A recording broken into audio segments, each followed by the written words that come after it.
Good morning, students. Welcome back to another class of your subject English.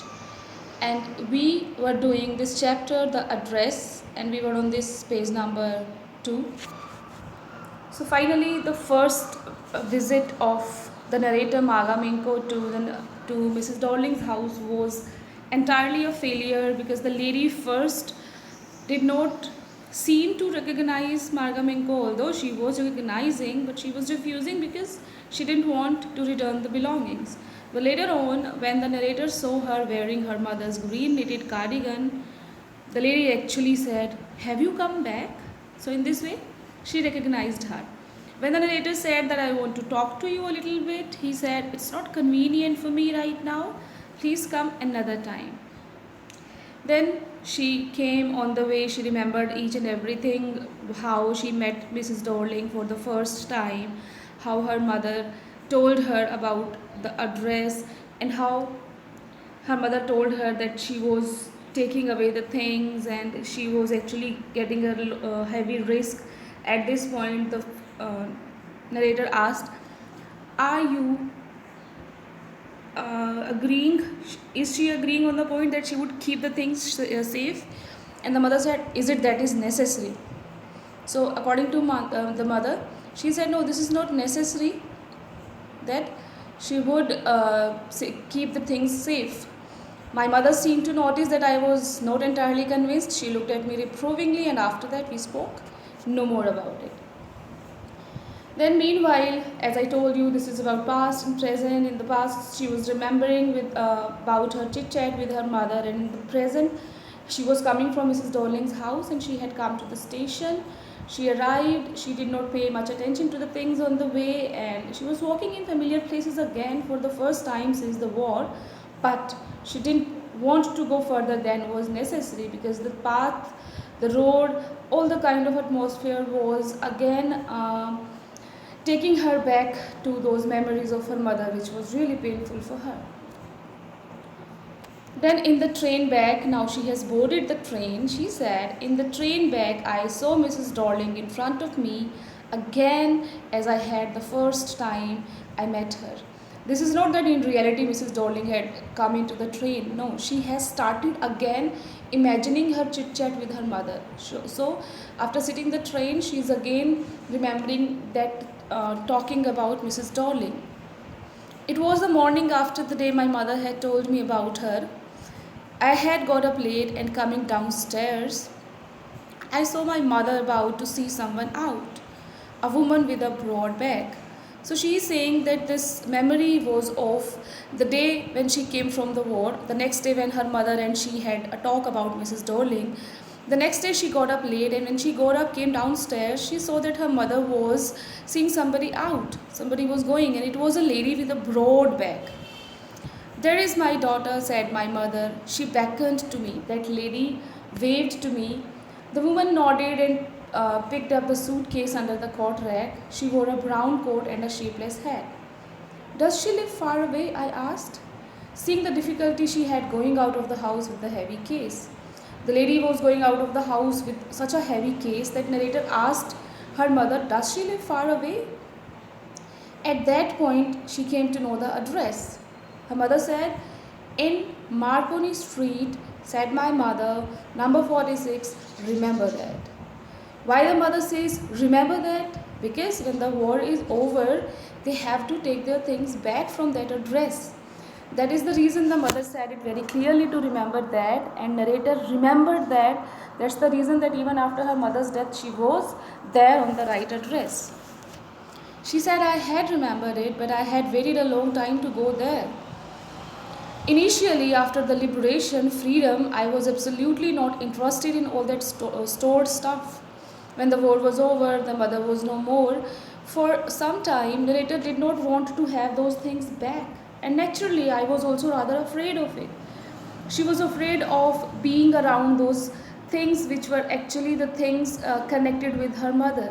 When somebody is gone and you have his or her things around you, it's quite painful.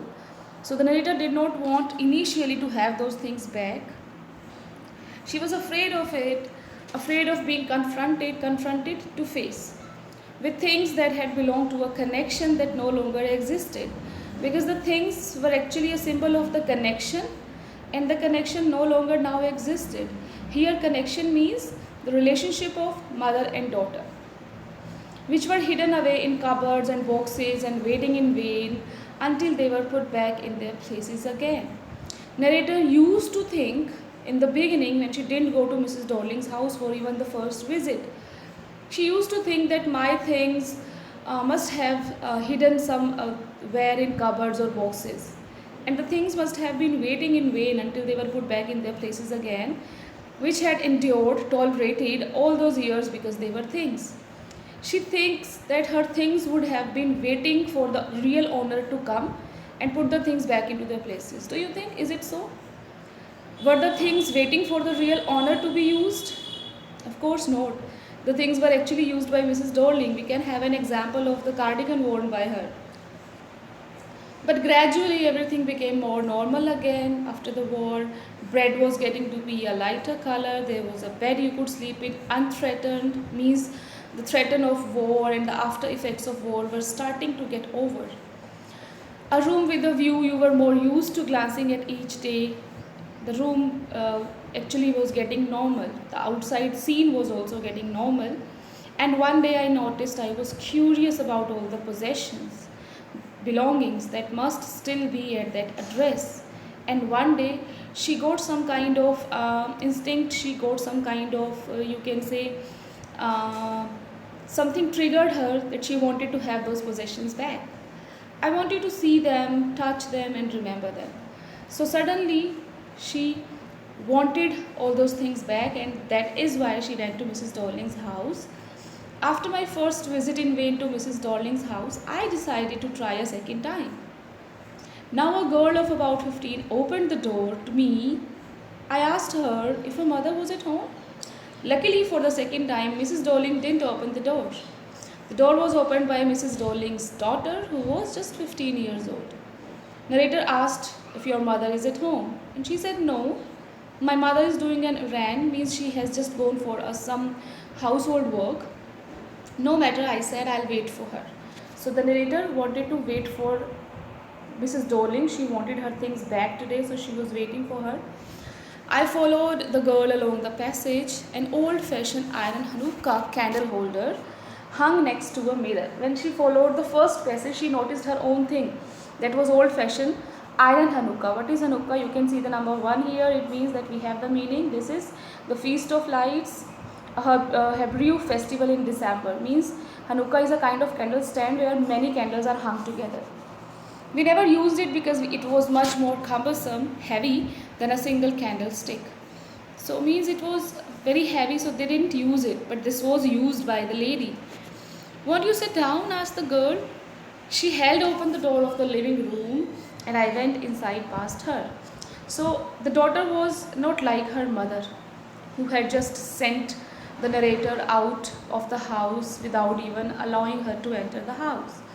The girl took her inside and asked her to wait in the living room. And as soon as, from here onwards, you get a very important part.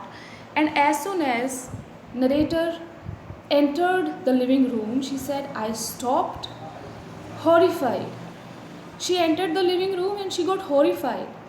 She said, it's important line, she said, I was in a room I knew and did not know. I was in a room I knew and I did not know, both the things simultaneously. It means I was in a room which I knew, means all the things actually belonged to her. But the room, the building was not hers. All the things were of her. So she said, I was in a room I knew, but I did not know. I found myself in the midst of the things I did want to see again, but which oppressed me in the strange atmosphere. The things I was dying to see, but now the things were actually irritating me in the strange atmosphere. Or because of the tasteless way everything was arranged. She did not like the arrangement of the things. Because of the ugly furniture or the muggy smell that hung there, I don't know. But I scarcely dared to look around me. But I hardly had the daring, the courage to look around her. She actually could not see the things around her. The things were so tastelessly arranged, and if you see your own thing in somebody else's house, you don't like it the way you like it at your home. If your thing is used by somebody else and then it comes again back to you, it is not as important as it was earlier, right?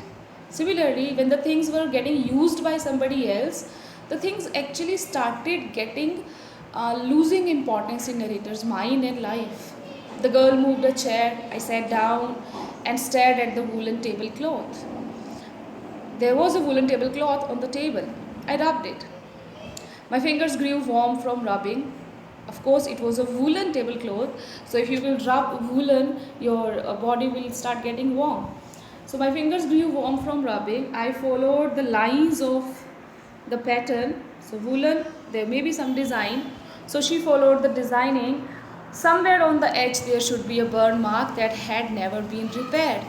This thing is known by narrator.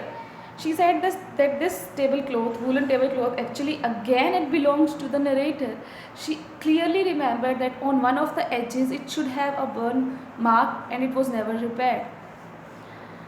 My mother will be back soon, said the girl. I have already made tea for her. Will you have a cup? 15-year-old girl asked the narrator. Would she like to have a tea, a cup? She said thank you. I looked up.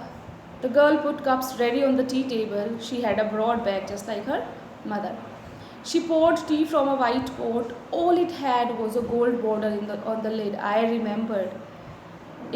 She is remembering. She is not looking at the kettle. She is remembering. Again, it is an evidence telling you that the kettle, the cups were again of Mrs. S or the narrator and were used by Mrs. Dorling in this way. So each and everything which was taken by Mrs. Dorling from Mrs. S, promising her that she would keep the things safe for her, were actually getting used regularly in her life, because she was very sure that neither mother, Mrs. S, nor the narrator would be able to come back from the war.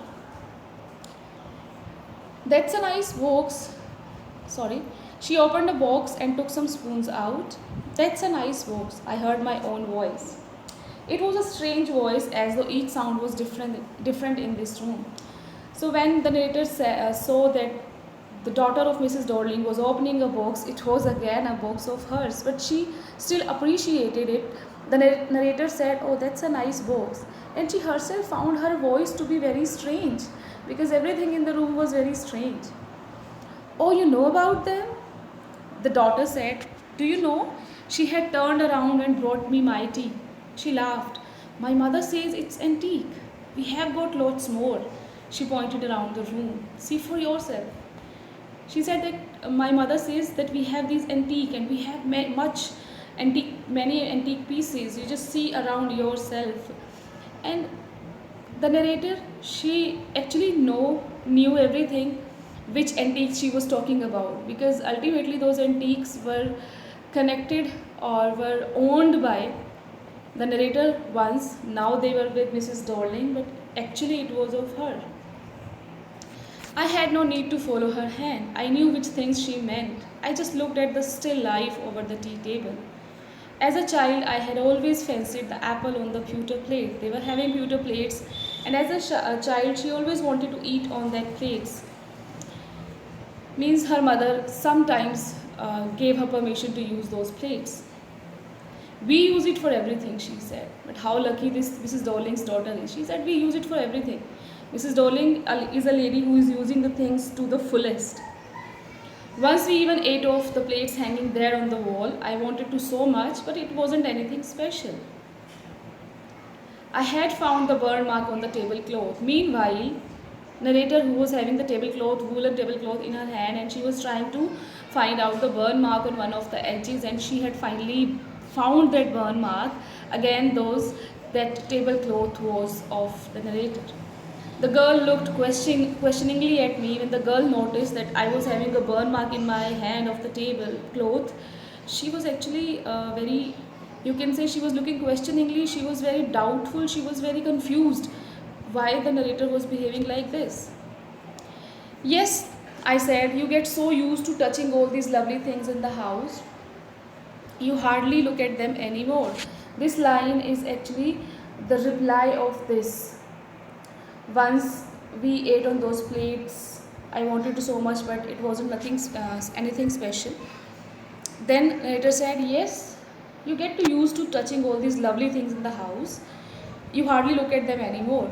Means when you have so many lovely things at your house and you use it regularly, you lose interest in them and you hardly look at them. You only notice when something is missing.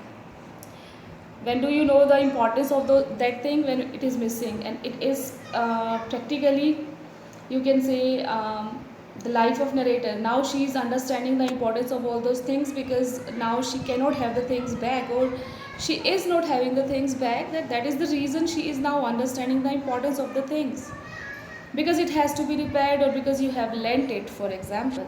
She says, when do we miss the things? When we have given it for repairment,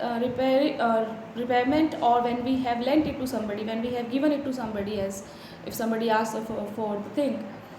And Mrs. Dorling actually lent all those things, but now she was using it.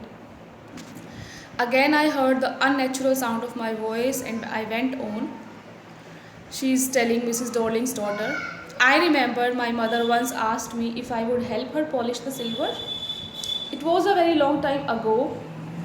I was probably bored that day, or perhaps I had to stay at home because I was ill, as she had never asked me before. So once her mother asked her to help her to polish the silver.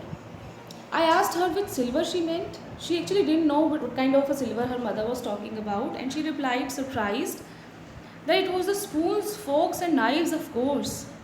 All those cutlery which they were using was of silver. And that was the strange thing. I didn't know the cutlery we ate of every day was silver. The girl laughed again. I bet you don't know it's either. I looked intently at her. So narrator looked intently with purpose at her and asked, do you know it is silver too? Because that is of narrator. So she knows it very well.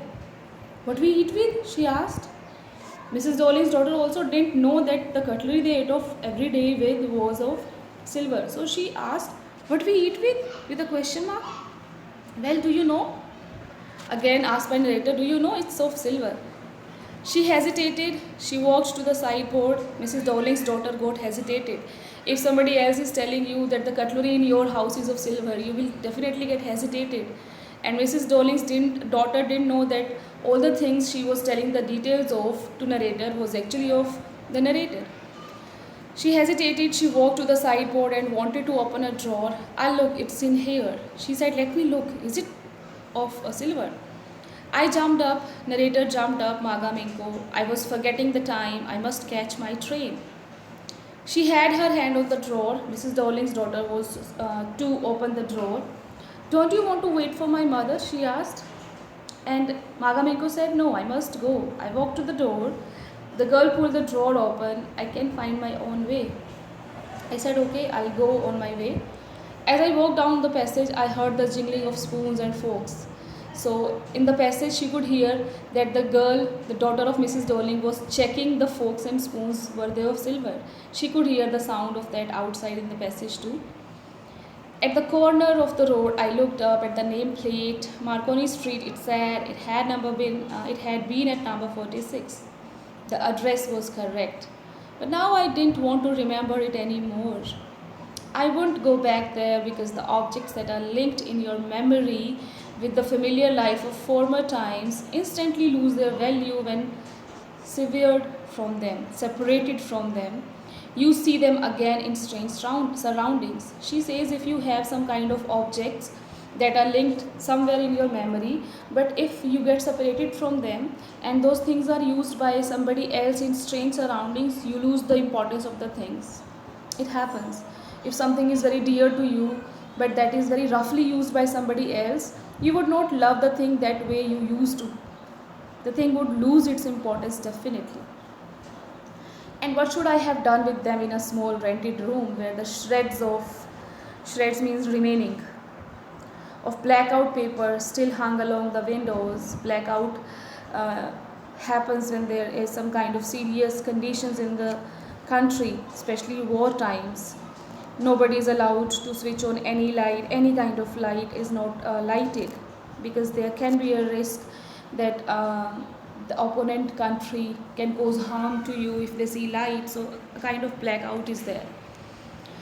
Blackout paper still hung along the windows, and no more than a handful of cutlery fitted in the narrow table drawer. Now she has changed her room. She's living in a small rented room.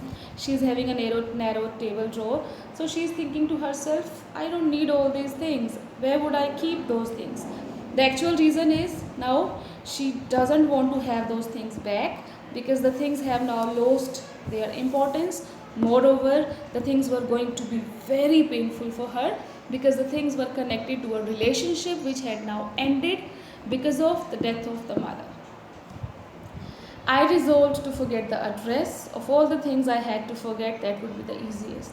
So she decided that she would forget the address, Marconi Street, number 46. She decided she would forget the address because of all the things she would have to forget, means her mother, the memories and everything. Forgetting the address would be the easiest one. She would not remember the address and she would not remember the things too, so it would be easiest. So this was your chapter. Do see the video, okay, and in the next video we'll be discussing the question answers. Have a good day.